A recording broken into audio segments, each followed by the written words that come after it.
Dr. Kate Sullivan wiped the sweat from her forehead as she checked the medical equipment one more time. The big space station called Zenith Prime was quiet today. Too quiet, she thought. Kate had been working here for 3 years now, helping. Alien doctors treat patients from all over the galaxy. The medical bay was huge, with beds designed for different alien species. Some beds were filled with special gas for the Nebulari people, who looked like moving clouds. Others had crystal formations for the rock-like Zephyrians. Kate was the only human doctor on the station, and she was proud of that. Her alien friends were good doctors. Dr. Vextar was a Zephyrian who could heal people by touching them with his crystal hands. Dr. Hoon Al was a Nebulari who could see inside bodies without any machines. They all worked together as a team. Suddenly, loud alarms started ringing throughout the station. Red lights flashed everywhere. Kate's heart jumped as she ran to the main desk. "What's happening?" Kate asked the station computer. "Emergency transport.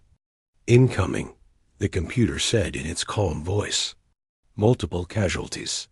Estimated arrival in 5 minutes." Kate quickly got ready. She put on her medical gloves and checked all the emergency supplies. Dr. Vextar came floating over, his crystal body glowing with worry. "A transport ship crashed," Vextar said. His voice sounded like wind chimes. 5 different species on board. They hit an asteroid field. Dr. Hunal drifted over like a purple cloud. The ship's engines exploded. Radiation everywhere. Very bad injuries. Kate nodded. She had seen many accidents before. Space was dangerous, and people got hurt.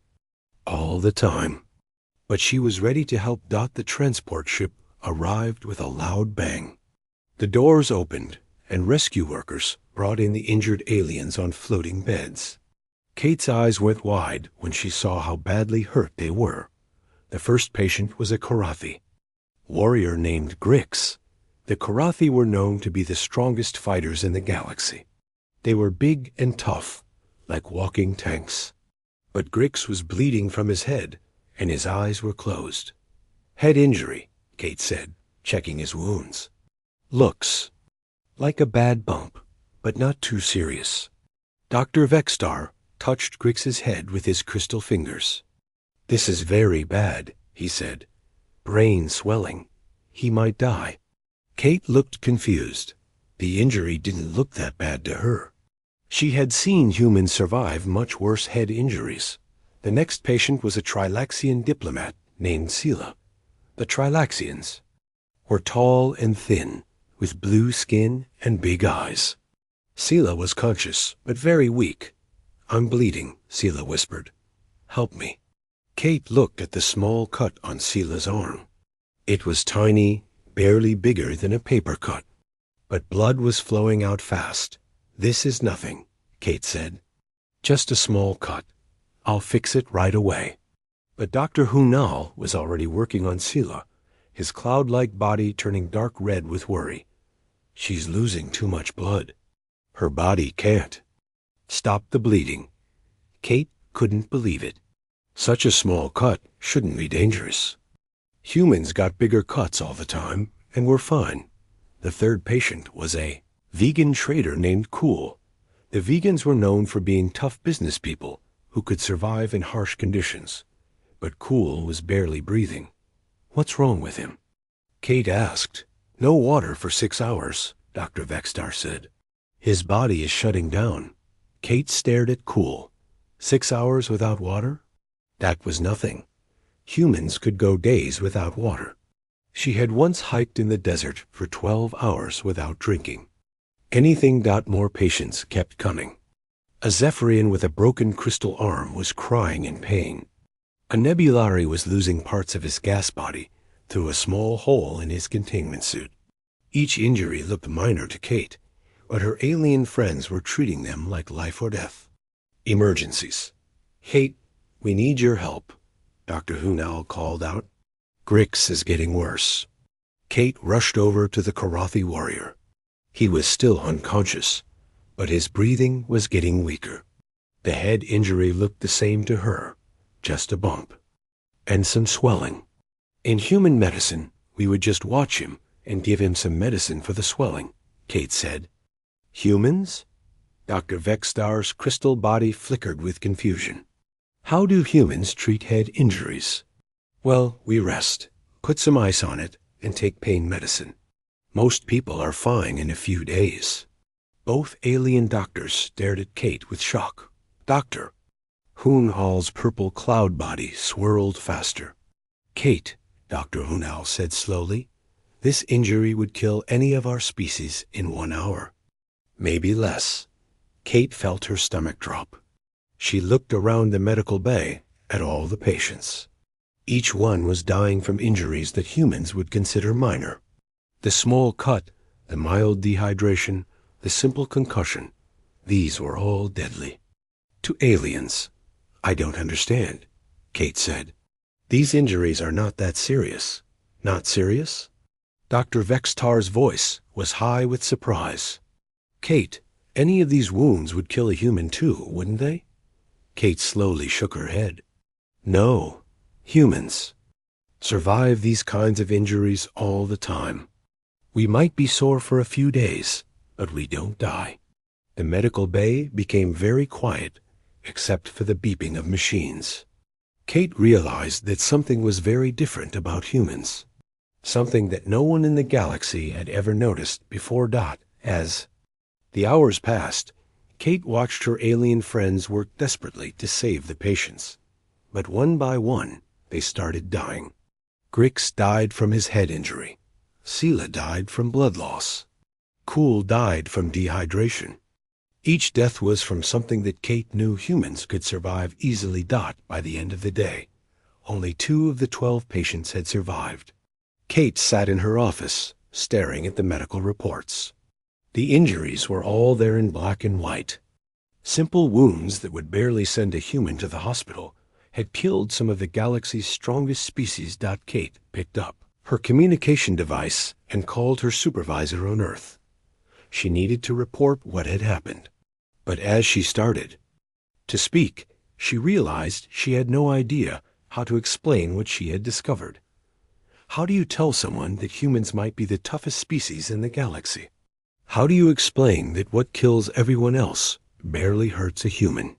Kate looked out at the stars and wondered what other secrets about humanity were waiting to be discovered. Something told her that this was just the beginning. News of the medical disaster spread quickly through the galaxy. Kate Sullivan had sent her report to Earth, but she also had to report to the Intergalactic Medical Council. The council was made up of the smartest doctors from every known species in the galaxy. 3 days after the accident, Kate got a message that made her stomach feel sick. The council was sending investigators to Zenith Prime. They wanted to know why so many patients had died under her care. Dr. Sullivan, the message. Read, your medical methods are being questioned. Some council members think human medicine is dangerous and primitive. You will be investigated. Kate sat in her office, reading the message over and over. She had tried to save those patients. It wasn't her fault that they died from injuries that seemed so minor. But how could she explain that to aliens who had never seen human toughness? Dr. Vextar came to visit her. His crystal body was dim, which meant he was worried. Kate, I don't understand what happened either, he said. I've been thinking about it for days. How do humans survive injuries that kill us? I don't know, Kate said. I just know that they do. On Earth, people get hurt all the time and keep going. I once saw a construction worker fall off a ladder and break his arm. He drove himself to the hospital. Dr. Vextar's crystals flickered with amazement. A broken bone? And he was still conscious. He was awake and talking the whole time. Kate said he was even joking about it. Before Dr. Vextar could respond, the station alarm started ringing again. But this time, it wasn't a medical emergency. It was a security alert. All staff report to safe areas. the computer announced. Armed attackers have entered the station. Kate and Dr. Vexstar quickly left the office and ran toward the medical bay. They could hear the sound of weapons firing in the distance. People were screaming and running everywhere. A security officer came running toward them. He was a human man in a military uniform. Kate had seen him around the station, but had never talked to him. "Dr. Sullivan," the man said, "I'm Commander Jake Morrison. I'm here to protect you during the investigation." "Protect me?" Kate asked. Confused. "Some aliens think humans are dangerous," Jake said. "The council sent me to make sure you're safe." Suddenly, there was a loud explosion nearby. The wall next to them cracked, and sharp pieces of crystal flew through the air. One large piece hit Jake in the chest, going deep into his lung. Kate watched in horror as blood started pouring out of Jake's chest. Dr. Vexstar immediately started glowing bright red, which meant he was very scared. "He's going to die," Dr. Vexstar said. "That crystal went through his lung. No one can survive that." But Jake was still standing. He looked down at the crystal sticking out of his chest and shook his head. "Well, this is annoying," Jake said. "Dr. Sullivan, can you pull this thing out?" Kate stared at him. "You're not supposed to be standing. You should be on the ground, unconscious." "Yeah, it hurts," Jake said, "but I've had worse. Remember that time in basic training when I got stabbed in the leg? This feels about the same." Dr. Vexstar was flashing so bright that Kate had to look away. "This is impossible. He should be dead." More explosions shook the station. Jake grabbed Kate's arm with his free hand. "We need to get people to safety." "Can you help the wounded?" "But you're wounded," Kate said. "You need surgery right now." "I'll be fine for a few hours," Jake sighed. "Let's help the others first." Kate couldn't believe what she was seeing. Jake was walking around with a piece of crystal in his lung, helping to evacuate civilians. He was carrying injured aliens to safety while blood soaked through his shirt. Reached the medical bay, where Dr. Hoon Al was trying to treat wounded patients. Many of them had been hurt by flying debris from the explosions. "Dr. Sullivan," Dr. Hoon Al called out, "we have many injured. This Trilaxion has a small cut on his leg. He might not make it." Kate looked at the cut. It was smaller than the one that had killed Sela 3 days ago. But this patient was already unconscious and barely breathing. "Jake," Kate said, "can you help me move this patient?" Jake walked over, still with the crystal in his chest. He easily lifted the Trilaxion and put him on a medical bed. Blood was still dripping from his wound, but he didn't seem to care. "Should I help with the others?" Jake asked. Dr. Vexstar and Dr. Hoon Al stared at Jake like he was some kind of monster. Here was a human with a hole in his lung, offering to help other people. "You need surgery," Dr. Hoon Al said. "Now, can it wait an hour?" Jake asked. "I want to make sure everyone is safe first." Kate made a decision. "No, we're fixing you right now. But I want to try something. Dr. Vexstar, Dr. Hoon Al, I want you to watch everything I do." Kate had Jake lie down on a medical table.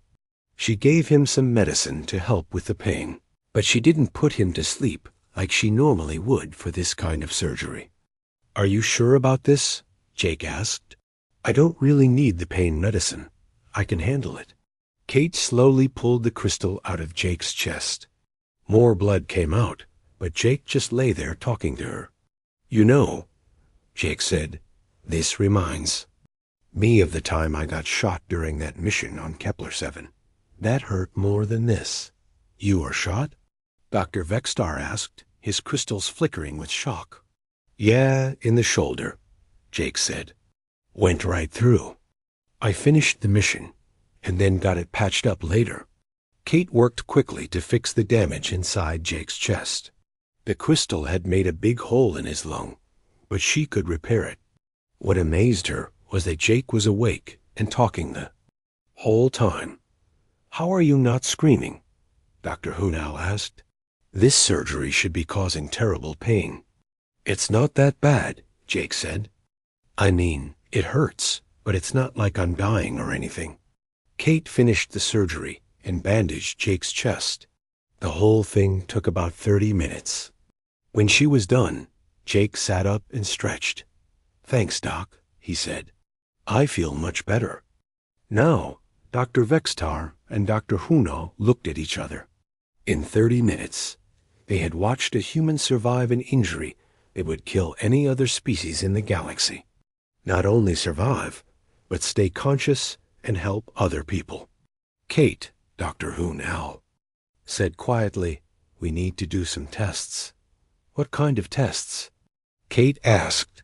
"We need to find out exactly how tough humans really are," Dr. Vextar said. "Because if Jake is normal for your species, then humans are unlike anything we've ever seen." Kate nodded. She was starting to understand that something very strange was happening. Humans were different from other species in ways that no one had ever imagined. Over the next few days, Kate quietly asked human workers on the station about their injuries. Tony Garcia, who worked in maintenance, told her about the time he fell into a reactor core and got massive radiation poisoning. He had worked for 6 more hours to fix the reactor before going to the medical bay. Lisa Park, who worked in communications, had once been in a shuttle crash that broke 3 of her ribs. She had crawled 2 miles through a desert to reach help, carrying an injured alien the whole way. Every human Kate talked to had stories like these. Stories of surviving injuries that would kill any other species in the galaxy. Kate began to realize that humans weren't just different. They were incredibly, impossibly tough. But the biggest question remained. Why? What made humans so much stronger than everyone else? Kate had a feeling that the answer was going to change everything. Kate Sullivan spent the next week running secret tests on the human crew of Zenith Prime. She couldn't believe what she was discovering. Every test showed the same impossible results. Humans could survive almost anything. She drew blood from Tony Garcia and found that he had been exposed to enough radiation to kill a Zephyrian 10 times over. But Tony was fine. He was actually getting stronger from working in the reactor room. She checked Lisa Park's medical records and saw that Lisa had survived a shuttle crash that should have killed her instantly. The crash had crushed her ribs, but she had healed completely in just a few weeks. Kate sat in her lab, staring at the test results. She had been studying alien biology for years, but she had never really studied human biology. Now she was learning things about her own species that scared her. "Computer," Kate said, "show me information about Earth's environment." The computer screen lit up with pictures of Earth. Kate had always thought of her home planet as a nice, peaceful place. Green forests, blue oceans, pretty mountains. But as she read more, she started to see something different. Earth was listed as a Class 9 death world in the Galactic database. Kate had never heard that term before. "Computer, what is a Class 9 death world?" "A Class 9 death world is a planet with extreme environmental dangers," the computer explained. "These planets have deadly weather, dangerous animals, poisonous plants, and natural disasters. Most species cannot survive on Class 9 worlds." Kate felt her mouth drop open. "What class are most inhabited planets?" "Most inhabited planets are Class 1 or Class 2, safe worlds with mild weather and few dangers." Kate started reading about other planets where aliens lived. The Korafi homeworld was a Class 2 planet with gentle weather and no dangerous animals. The Trilaxian homeworld was a Class 1 planet that was so safe it didn't even have storms. But Earth was covered in deadly creatures. Sharks that could bite people in half. Bears that could crush a person with one paw. Snakes with poison that could kill in minutes. And that was just the animals. Earth also had hurricanes that could destroy entire cities, earthquakes that could crack the ground open, volcanoes that could burn everything for miles around, ice storms that could freeze a person solid. No wonder humans are so tough, Kate whispered to herself. We had to be tough just to survive on Earth. She kept reading and found even more shocking information. Earth's gravity was much stronger than most planets. The air had more oxygen, which made everything burn hotter and faster. Even the sunlight was more dangerous on Earth. Kate realized that humans hadn't just evolved to be tough. They had evolved to be almost indestructible. Every single thing about Earth had tried to kill humans for millions of years. Only the strongest, toughest humans had survived to have children. She was still reading when the station alarm started ringing again. But this time, it wasn't attackers. It was something much worse. All crew report to emergency stations. Computer announced. The station's main reactor is failing. Radiation levels are rising. Kate ran to the command center, where she found Jake Morrison and the other officers trying to fix the problem. How bad is it? Kate asked. Very bad, Jake said. The reactor is leaking radiation all over the station. If we can't fix it in 2 hours, everyone will die. Kate looked at the radiation readings on the screen. The numbers were incredibly high. Jake, these levels would kill most species in minutes. I know, Jake said. We've already lost 3 alien crew members. They got sick and died almost instantly. Kate watched as more aliens started getting sick from the radiation. Dr. Vexstar's crystal body was starting to crack. Dr. Hunau was losing parts of his gas form. They were all dying from radiation that wasn't even making the humans feel sick. We need to evacuate the aliens, Kate said. Get them to the safe areas of the station. There are no safe areas, Jake said. The radiation is everywhere. But Tony Garcia is in the reactor room trying to fix it. Kate couldn't believe it. Tony is in the reactor room? With all that radiation? He's been in there for an hour, Jake said. He says it's hot, but he's fine. Kate ran to the reactor room and looked through the thick glass window. She could see Tony Garcia working inside, fixing the broken machinery. The radiation levels in that room were so high that they should have killed him in seconds. But Tony was working normally. He was even whistling while he worked. Tony, Kate said through the communication system. How do you feel? I'm okay, Doc. Tony said. It's really hot in here, and my skin feels a little warm, but I'm fine.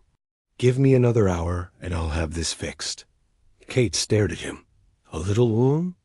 The radiation in that room was hot enough to melt most metals. But Tony was just sweating a little. More aliens started dying throughout the station. Kate watched as some of the galaxy's toughest species collapsed from radiation poisoning. But the humans kept working like nothing was wrong.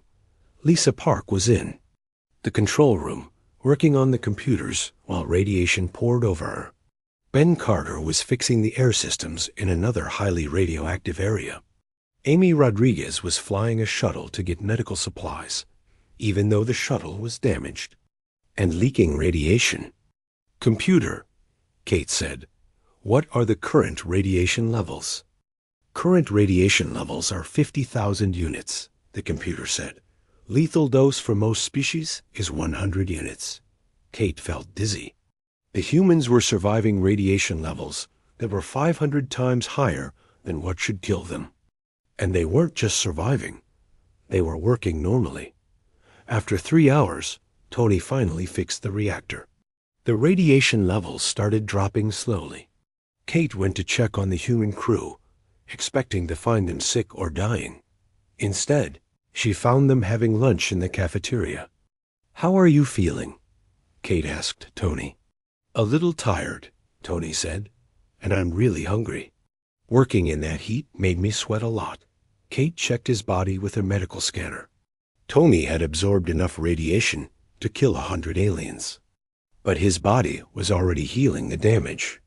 His cells were fixing themselves faster than the radiation could hurt them. "Tony," Kate said, "do you realize what just happened? You survived radiation that would kill anyone else in the galaxy." Tony shrugged. "I guess humans are tougher than I thought."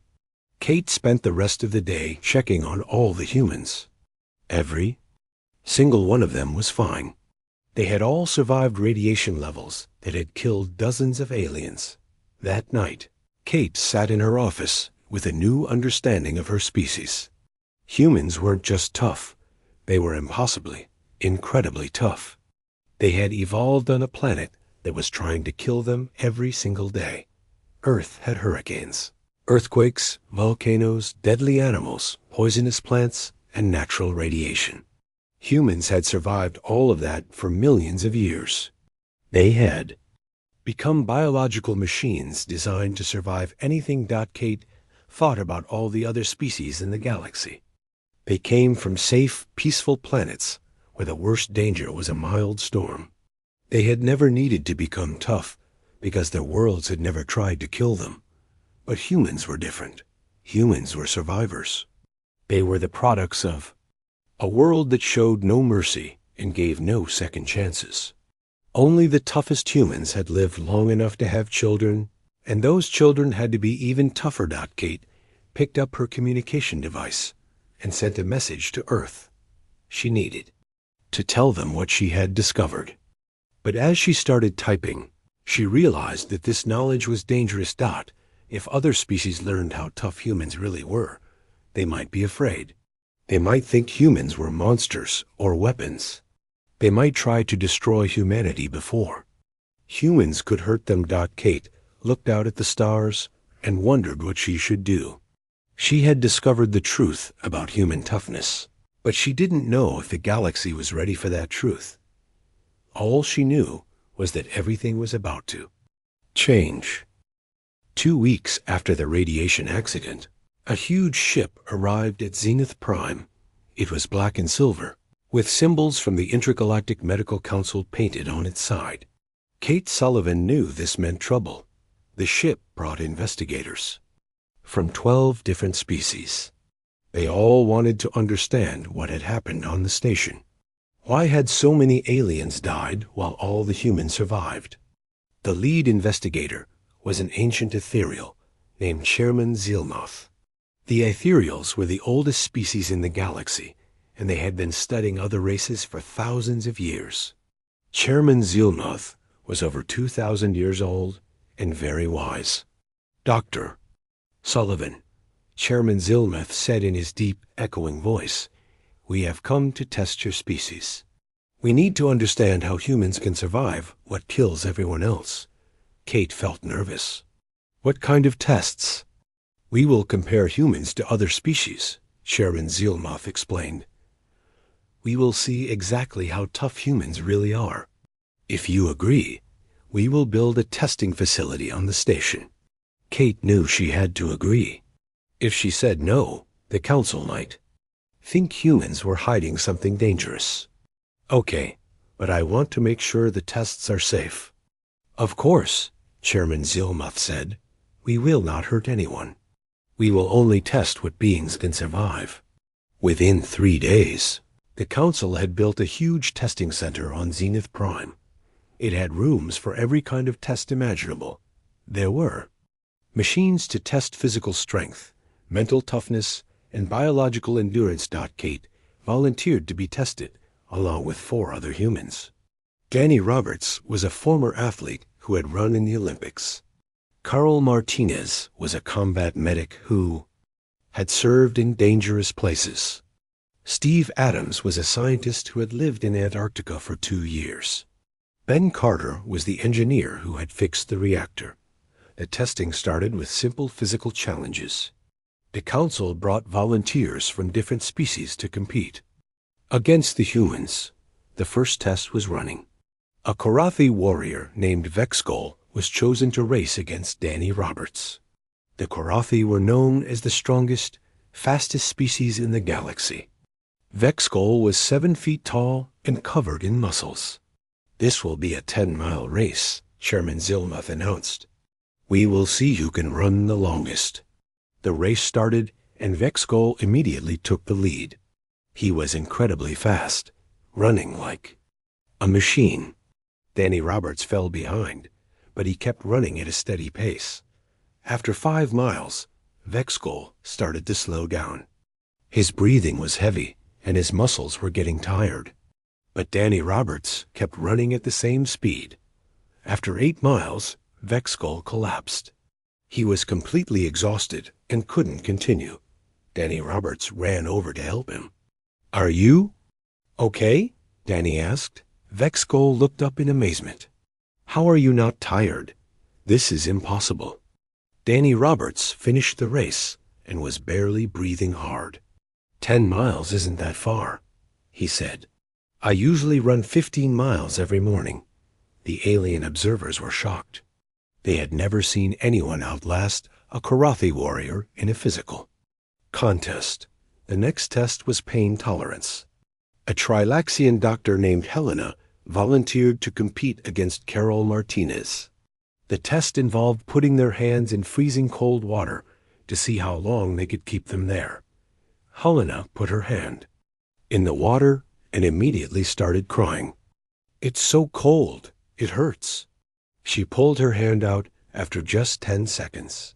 Carol Martinez put her hand in the same water and didn't even change her expression. "This is cold," Carol said, "but it's not too bad. I've been in colder water during winter." Training. Carol kept her hand in the water for 20 minutes. When she finally pulled it out, her hand was completely numb, but she was fine. "How is this possible?" Helena asked. "That cold should have caused severe pain." "I guess I'm used to being uncomfortable," Carol said. "In the military, we train in all kinds of weather." The tests continued for days. Steve Adams was tested against a Zephyrian in a contest of mental endurance. They both had to sit in a dark, quiet room with nothing to do. The Zephyrian gave up after 4 hours, saying he was going crazy from boredom.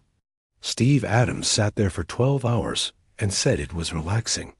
"I spent 6 months alone in Antarctica," Steve explained. 12 hours of quiet is like a vacation. Ben Carter was tested against a Nebulari in a contest of working under pressure. They both had to fix complicated machines while loud noises played and bright lights flashed. The Nebulari couldn't concentrate and made many mistakes. Ben Carter fixed his machine perfectly. "The noise doesn't bother me," Ben said. "I've worked in engine rooms that were much louder than this." Every test showed the same result. Humans could endure things that broke other species. They could run farther, work longer, handle more pain, and stay calm under pressure. But the most shocking tests were the ones involving actual injuries. Using advanced medical technology, the Council could create controlled injuries that felt real but didn't cause permanent damage. Kate volunteered for this test. She was given a simulated injury that was exactly like a broken leg. The pain was real, but the bone wasn't actually broken. A Karathi warrior was given the same injury. He immediately fell unconscious from the pain.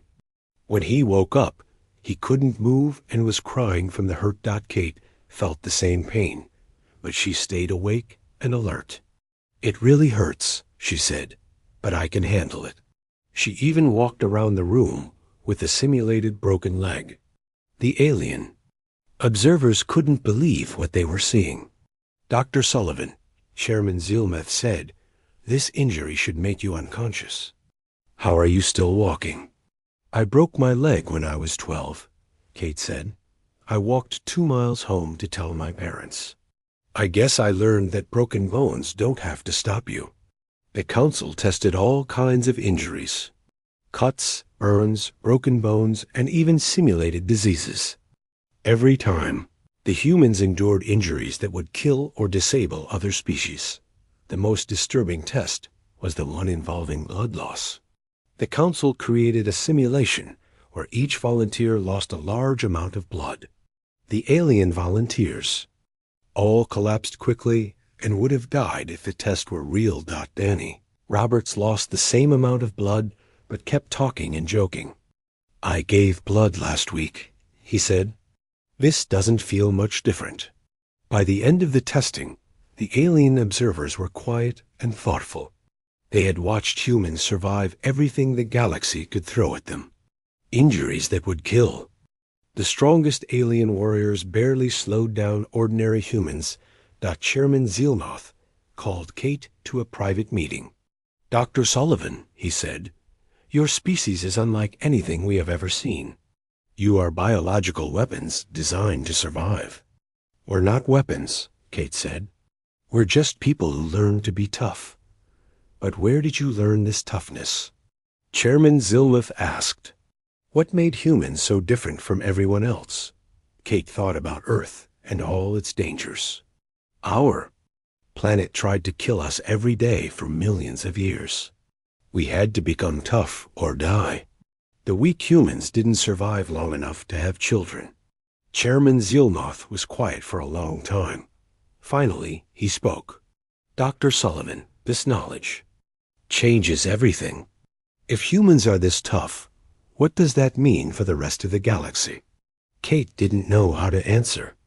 She had proven that humans were incredibly tough, but she didn't know what that meant for the future. I think, Kate said carefully, it means that humans can help protect other species. We can survive in places that would kill everyone else. We can do jobs that are too dangerous for others.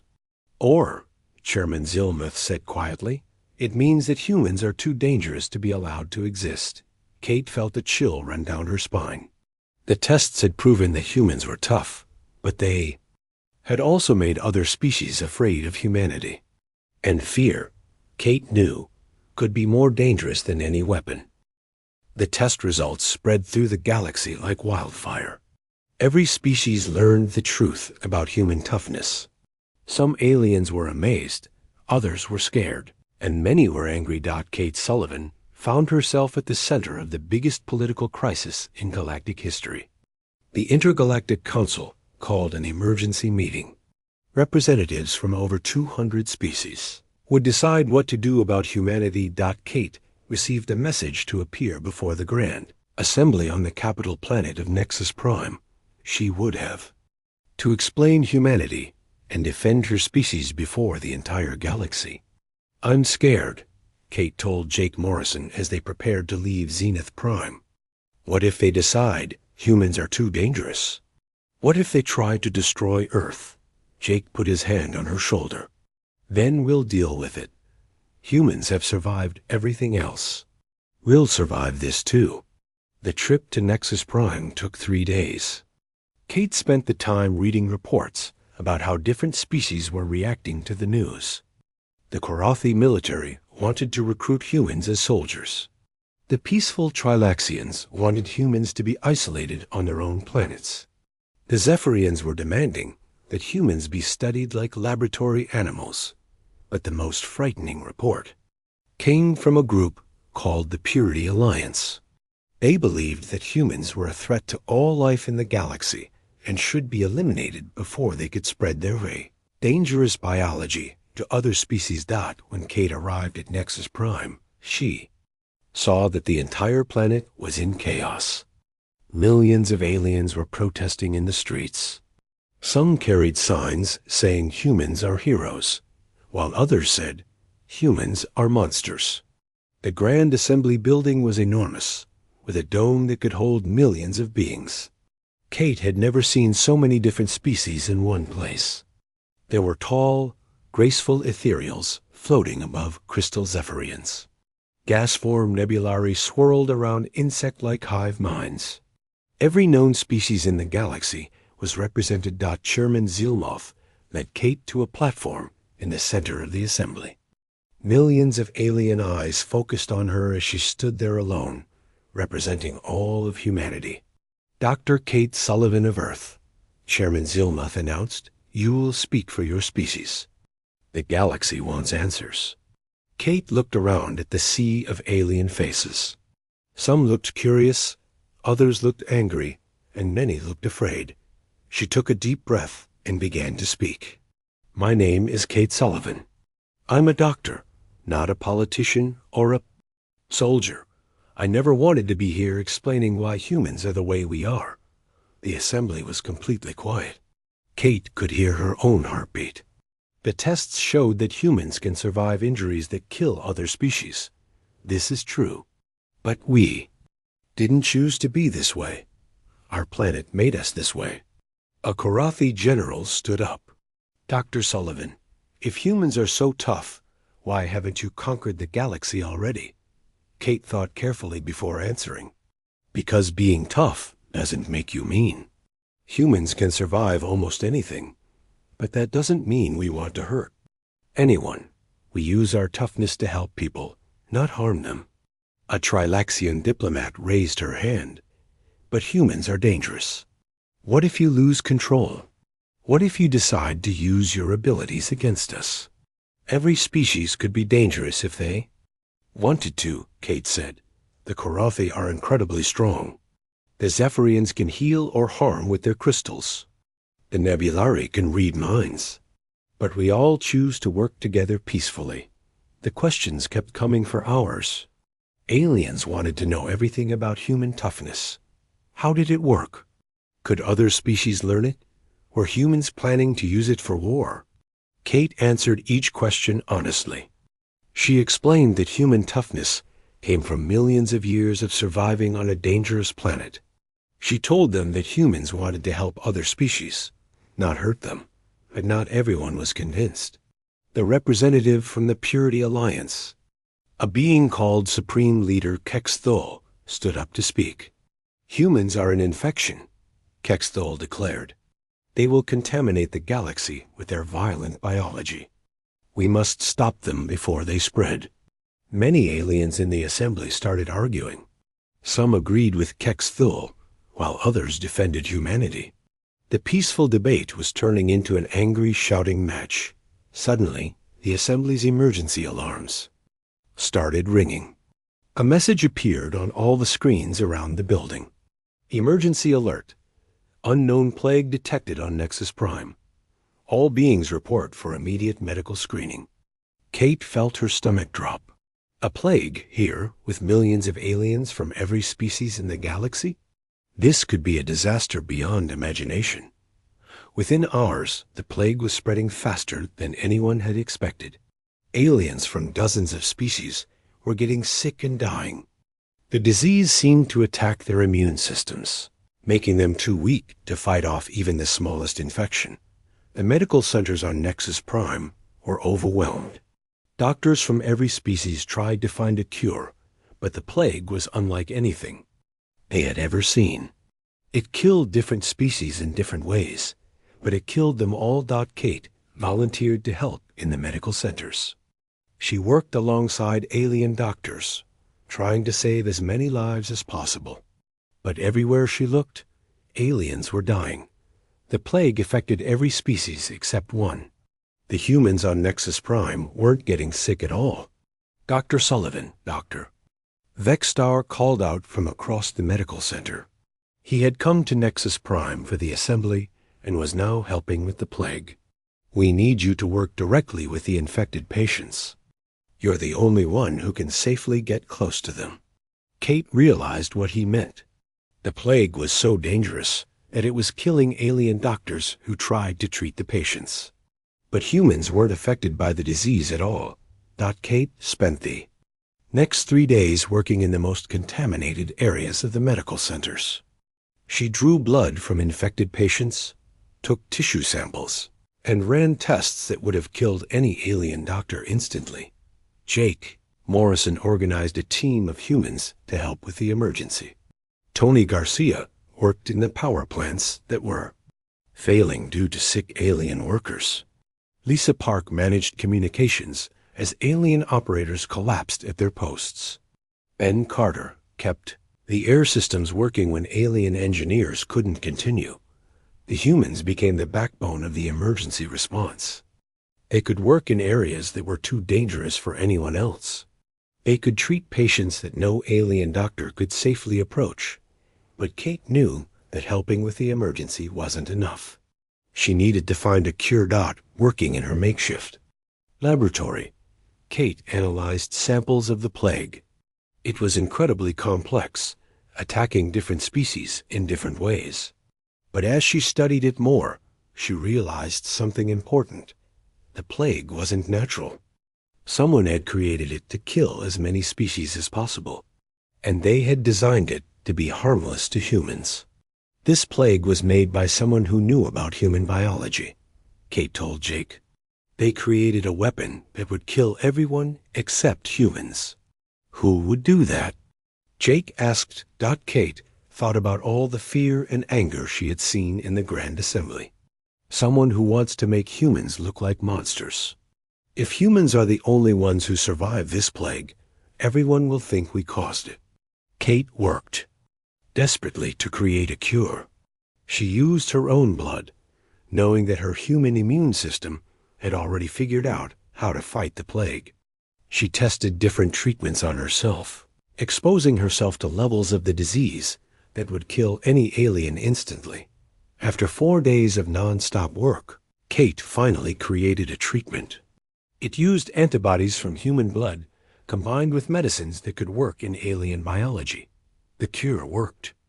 Aliens who received the treatment started getting better. Within a week, the plague was under control, but the political damage was severe. Many aliens believed that humans had created the plague to prove how necessary they were. The fact that only humans could safely work with the disease made some species even more suspicious. Kate was called back to the Grand Assembly to explain what had happened. This time, the mood was different. Some aliens looked at her with gratitude, but others looked at her with suspicion and fear. Dr. Sullivan, Chairman Zilnoth said, "You saved millions of lives." But many beings believe that humans caused this plague. How do you respond? Kate stood up straight and looked around the assembly. We didn't cause this plague, but we were the only ones who could stop it. That's what human toughness really means. We can survive things that would destroy everyone else, and we can use that survival to protect others. She paused and looked directly at Supreme Leader Kex Thule. Some of you are afraid of humans because we're different. But our differences make us valuable to the galaxy. We're not weapons or monsters. We're the galaxy's insurance policy against extinction. The debates continued for days, but slowly, opinions began to change. The aliens who had been saved by human doctors during the plague spoke up for humanity. The species whose planets were protected by human workers defended the human right to exist. In the end, the Grand Assembly reached a decision. Humans would not be isolated or destroyed. Instead, they would be given a new role in galactic society. Kate was appointed as the first director of survival research, a new organization dedicated to using human toughness to protect other species. Humans would work in dangerous jobs that other species couldn't handle. They would be the first responders in disasters and emergencies. But most importantly, humans would study their own biology to help other species become more resilient. Kate's job would be to figure out how human toughness worked and see if it could be safely shared with